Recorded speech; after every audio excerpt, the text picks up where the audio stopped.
Well, joining us now, my colleague Akshay Dongre. He's travelled more than 17 hours to get to Joshimath, to the site of where the rescue operations are now taking place at Tapovan. Give us an idea of what's happening around you. The update we have here is the Director General of Police saying 184 people are missing at the moment. Tell us what's happening around you.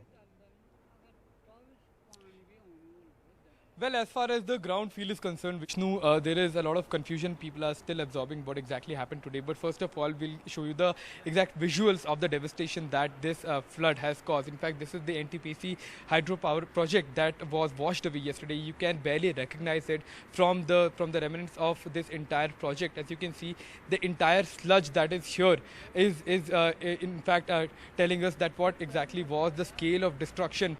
So, the flow of direction of Rishi Ganga Dam, which was first impacted by the flood that was caused by the bursting of that particular glacier, and this is that entire route. Here, as we can show you around, there are a lot of vehicles of not only SDRF or the local police, but also the army, the ITBP and all the forces that are involved in this entire rescue and search operation. As far as the state bulletin is concerned, 202 people are still missing and 18 bodies have been recovered, and that is the latest number that has been given. But the biggest concern at this point of time is also that where exactly do the rescue and search operation stands, because even right now the tunnel that is where the search and rescue operation is going on, the work is still being carried out by the army that's stationed here. They are still trying to bring in more equipment to expedite the entire procedure so that these men, approximately 25-35 men who are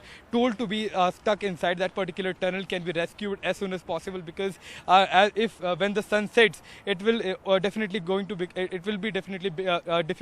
more difficult for the search and rescue teams to in fact carry on with their work. As far as the NDRF and SDRF teams are concerned, they also have reached. They have been working round the clock as far as the rescue operations are concerned. Also, what we are getting to know at this point in time is that some bodies have been recovered from areas as far as 45 kilometers. So that exactly shows that what exactly must have been the scenario here.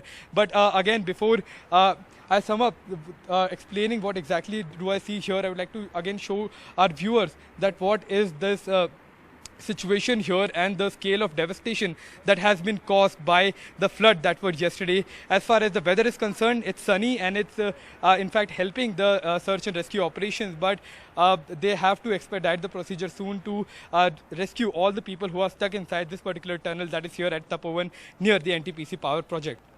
All right, so we'll come back to you, keep coming back to you, but that site behind you is that power plant which has been, that Hydel power project which has been washed away completely. That's an incredible shot that you've been giving to us, showing exactly where it's happened, and it's in the vicinity of that where these rescue operations are still going.